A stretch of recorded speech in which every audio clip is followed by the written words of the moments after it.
important update from Boston Mayor Kim Janey.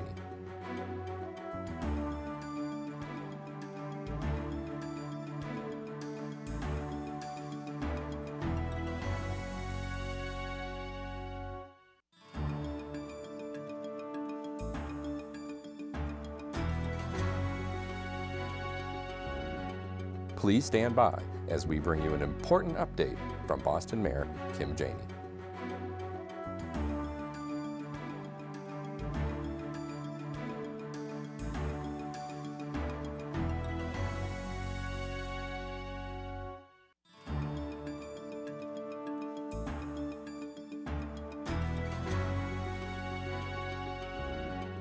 Please stand by as we bring you an important update from Boston Mayor Kim Janey.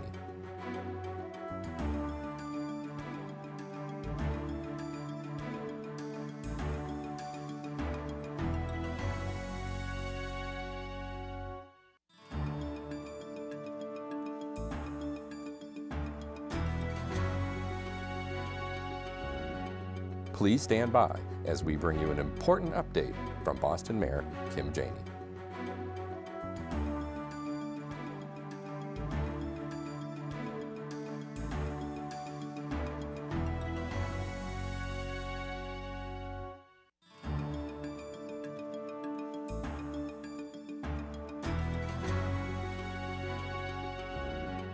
Please stand by as we bring you an important update from Boston Mayor Kim Janey.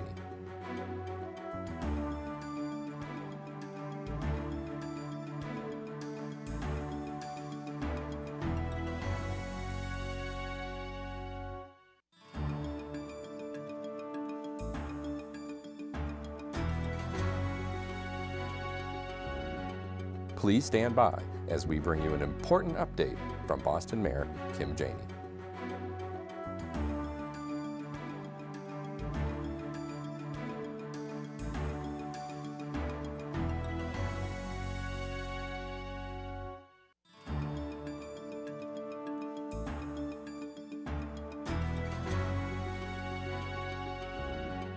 Please stand by as we bring you an important update from Boston Mayor Kim Janey.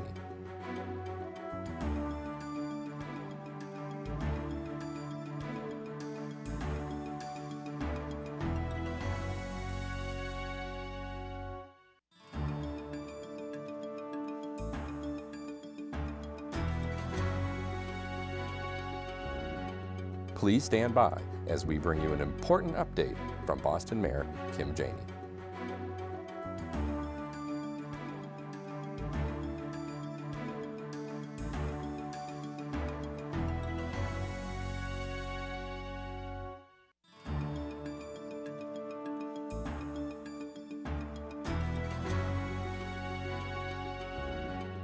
Please stand by as we bring you an important update from Boston Mayor Kim Janey.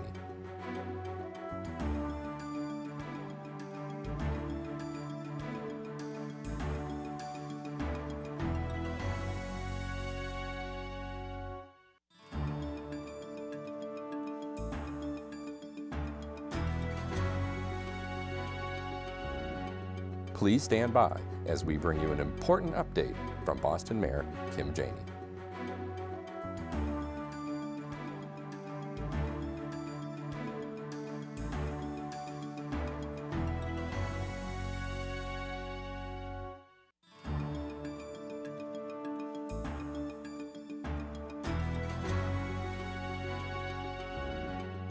Please stand by as we bring you an important update from Boston Mayor Kim Janey.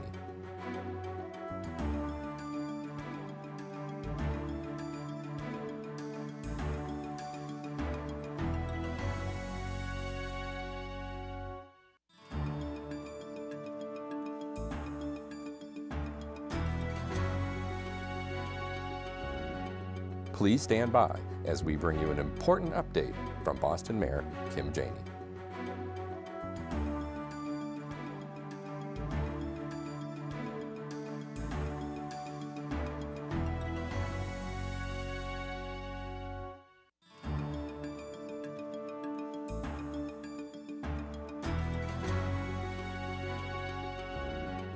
Please stand by as we bring you an important update from Boston Mayor Kim Janey.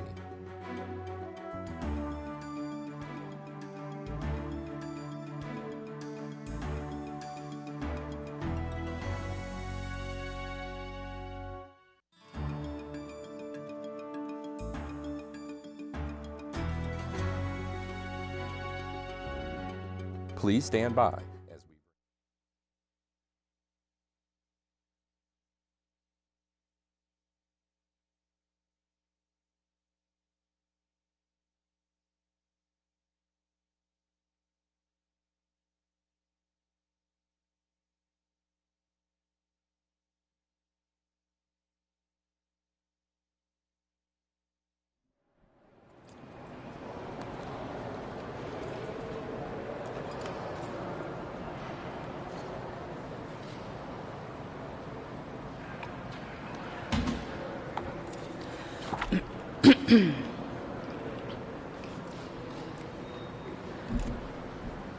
Good morning. I'm pleased to be joined today by Marty Martinez, Chief of Health and Human Services, Cara Elliott Ortega, our Chief of Arts and Culture, and a very special guest, Boston Poet Laureate Portia Oliwola. Thank you for being here.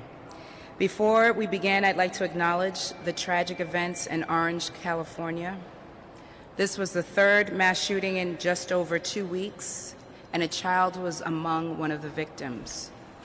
I want to extend my prayers for the loss and for those families who are mourning, and my continued advocacy to put an end to gun violence in all of our communities. Now I will provide an update on our ongoing COVID-19 response and share important arts and culture news. In Boston yesterday, we saw 328 new confirmed cases for a total of 64,321. Sadly, there were 4 new deaths reported, bringing the total to 1,345. And 163 people recovered, bringing that total to 60,049. We continue to see increased activity in the city's positivity rate, which is currently at 4.8%, up from 4.2%. That is a 0.9% increase that translates into over 216 cases per day. We continue to monitor COVID activity across 6 key metrics: daily positive cases, daily percent of positive cases, community COVID tests, COVID-related ER visits, available ICU and medical surgical beds, and ICU bed occupancy. We are encouraged to see increased testing activity across the city neighborhoods. While vaccination is a major priority in our COVID-19 response, testing remains critical to controlling the spread. I encourage Boston residents to get tested on a regular basis. While we are thankful we are not seeing an increase in hospital activity, we want to prevent that by doing all we can to slow the spread. As Christians observe Good Friday tomorrow and prepare for Easter Sunday, I want to take a moment to remind everyone that COVID-19 is still with us. Have a talk with your family and set expectations for a safe holiday weekend. While many of us celebrate the good news of Easter this weekend, let's renew our commitment to keeping our families and communities safe from COVID. We can all help continue Boston's recovery, reopening, and renewal. Reopening milestones like opening day at Fenway Park and outdoor dining in the North End can only continue if we all do our part to control the spread of COVID. Everyone, please wear your masks, wash your hands, and maintain social distance. And when your turn comes, get vaccinated. As we continue our long fight against the COVID-19 pandemic, it is important that we renew our spirits. That is why I'm delighted for the arrival of National Poetry Month. Today kicks off Boston's 30-day celebration of the many forms of poetry. Throughout the month of April, we will also highlight the importance of the arts sector. The arts play an important role in fostering Boston's economic, civic, and cultural recovery. I look forward to seeing and hearing how Boston residents explore the power of poetry this month. I believe that artists are essential workers. During the depths of COVID lockdown last year, artists led the way in recreating connections and communities online. Over the past year, the artistic leadership has continued to flourish. Millions of people in Boston and around the world have found collective healing and renewal through poetry, music, and the arts. I am very proud to come from a family of artists. My own grandmother was a poet, and my stepmother was a visual artist. These two entrepreneurs founded their own greeting card company.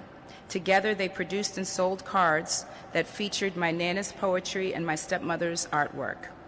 I grew up admiring their artistry and their willingness to realize their dreams. The great poet Langston Hughes posed the question, what happens to a dream deferred? We must not let the pandemic defer our dreams for a better Boston.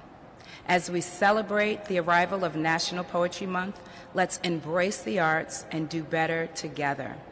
Now we will hear from the Chief of Arts and Culture, Cara Elliott Ortega. Cara?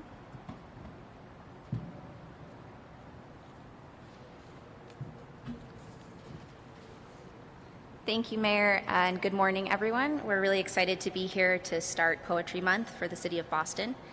Creative expression is so important for us right now as we're all looking for ways to reconnect with ourselves and each other.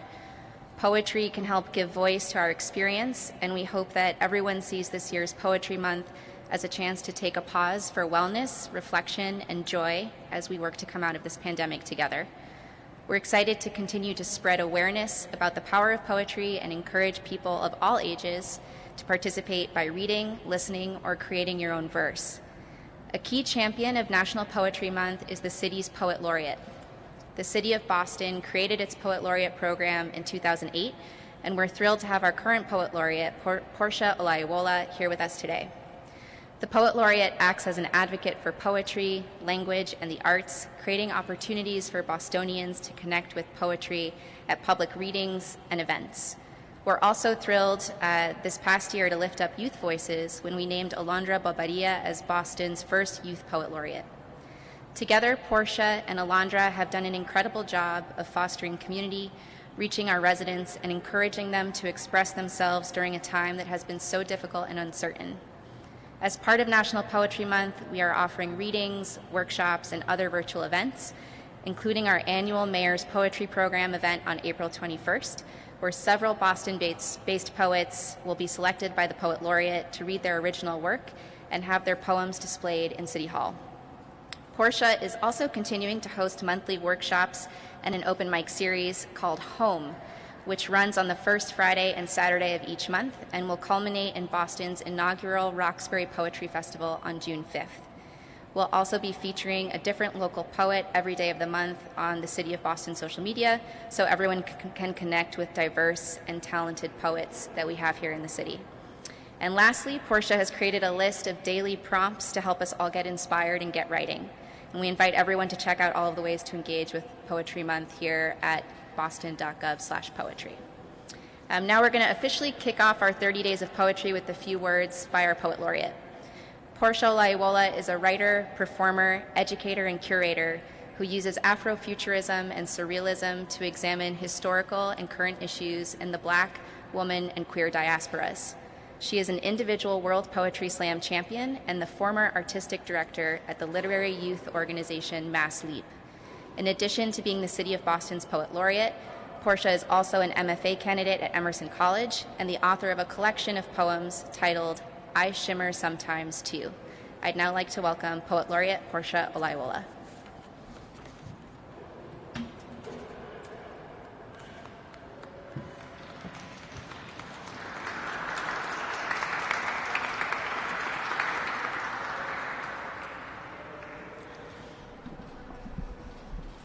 Good morning, everyone, and happy National Poetry Month. I am so honored and humbled to be serving you all in the role of Poet Laureate, and I'm so excited to be celebrating poetry with you all for a full month and beyond. The poet Audre Lorde states that poetry is not a luxury, right? And I totally agree, right? Poetry, I imagine, is this necessity. It's the thoughts forming words that we share with other people, right? And beyond just everyday living, I think right now connecting with other humans is so necessary. And I do that, and we will do that this month via poetry.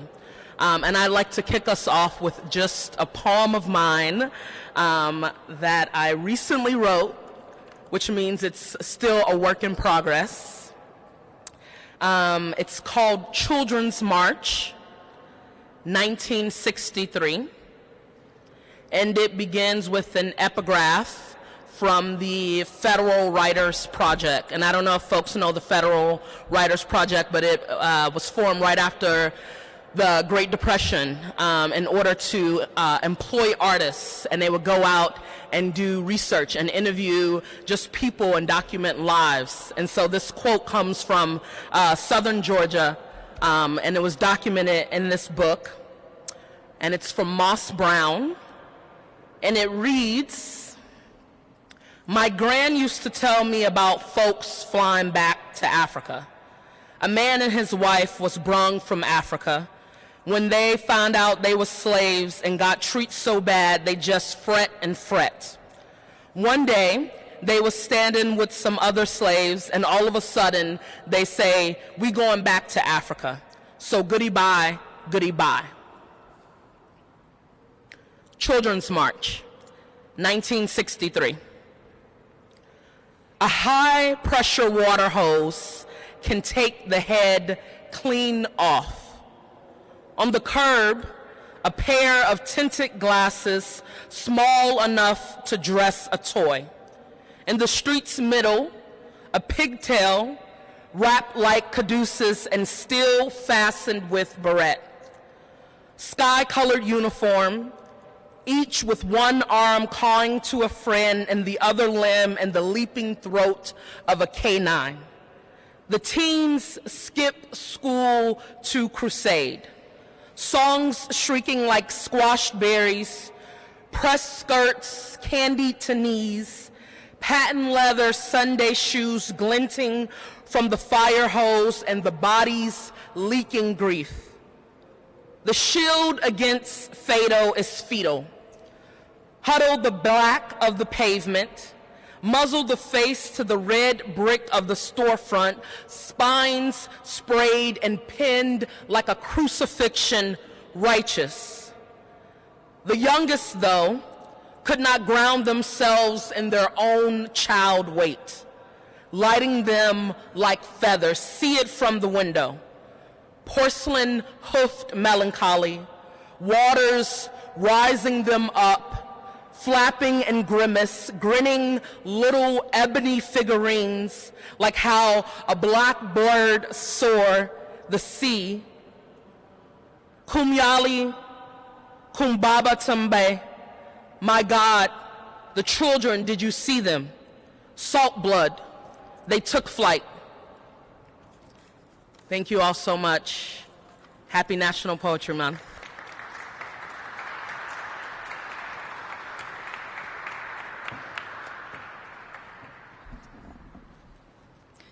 Thank you, Portia, for those powerful, powerful words. At this time, I will take just a few questions for myself, Chief Martinez, or Chief Elliot Ortega. Yes.